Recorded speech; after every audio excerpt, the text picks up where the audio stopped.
కుమార్ గారు. సుధీర్ కుమార్ గారు జిల్లా చైర్మన్. ఆయన వరంగల్ నియోజకవర్గం సంబంధించిన వ్యక్తి కాదు, జిల్లాకు సంబంధించిన వ్యక్తి కానీ నియోజకవర్గం సంబంధించిన వ్యక్తి కాదు. ఆయన భీమదేవరపల్లి. ఆయన ఇక కడియం కావ్య నజీర్ గారు, వారి తండ్రి పేరు చెప్పుకొని ఎలక్షన్లో పార్టిసిపేట్ చేస్తుంది. మా అభ్యర్థి ఆరు రమేష్ గారు చిన్న కుటుంబంలో పుట్టి పెరిగి స్వయం కృషితోని ఒక కాంట్రాక్టర్గా ఎదిగి ఆ వచ్చిన పైసలతోని తెలంగాణ ఉద్యమంలో పాల్గొన్న నాయకుడు మా ఆరు రమేష్ గారు. 2 సార్లు ఎమ్మెల్యేగా వర్ధన్నపేట ప్రజల ఆదరాయమాన చూరగొన్నాడు. అలాంటి వ్యక్తితోటి వాళ్ళిద్దరు పోటీ పడుతున్నారు.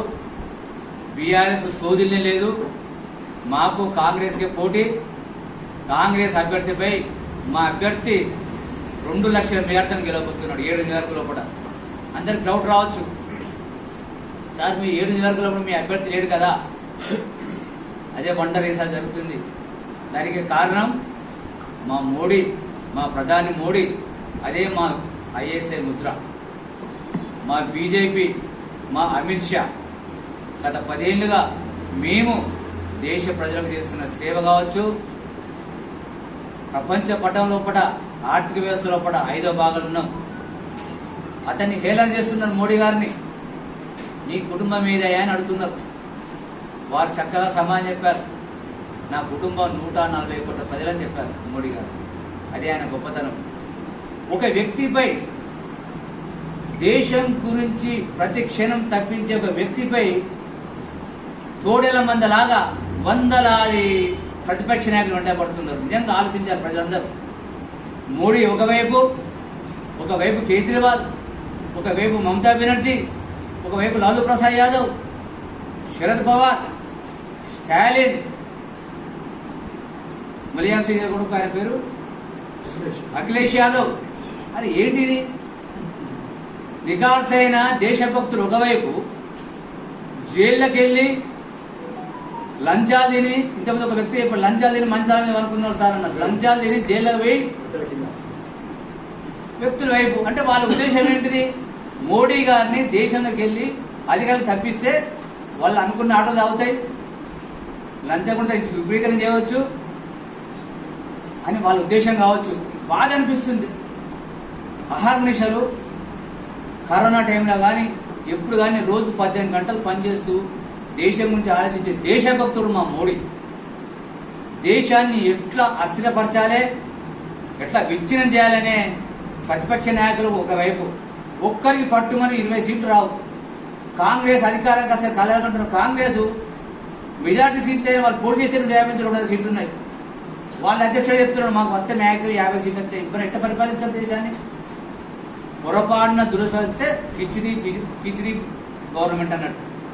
ఒకరి కాలు ఒకరు లాక్కుంటూ దేశాన్ని అస్థిరపరిచి, ప్రపంచ పటంలో దేశాన్ని అస్థిరపరిచి, దేశాన్ని దెబ్బతీయాలని ఈ కుహన లౌకికవాదులు అందరూ కలిసి జాతీయవాదంతో ఏర్పడే బీజేపీ పార్టీని దెబ్బ కొట్టాలని ఆలోచిస్తున్నారు.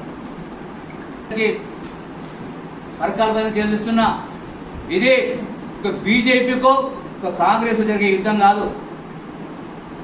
దేశభక్తులకు, దేశాన్ని కుట్ర చేసి దేశాన్ని అస్థిరపరిచే నాయకులకు వైపు యుద్ధం జరుగుతుంది. దేశ ప్రజలందరూ జాతీయవాద సమస్య, మన పిల్లల భవిష్యత్తు కావాలంటే కంపల్సరీ మోడీ గారు రావాలి. అది 3వసారి బీజేపీ రావాల్సిందే. మొన్న 6 నెలల కింద కాంగ్రెస్ను గెలిపించాం. అనుకోకుండా వాళ్ళు చేసిన కొన్ని అబద్ధపు ఊటకపు మాటలను బీజేపీ బీఆర్ఎస్ అని.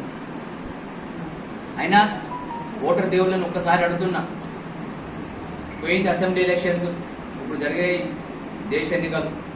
వారు 6 గ్యారంటీలు అని చెప్పి 6 మోసాలకు తెరదీశారు. ఇంకా ఏమాత్రం సిగ్గుపడకుండా 5 పథకాలు అమలు చేసి అంటున్నారు. ఎవరికి అర్థమైతే లేదు అసలు.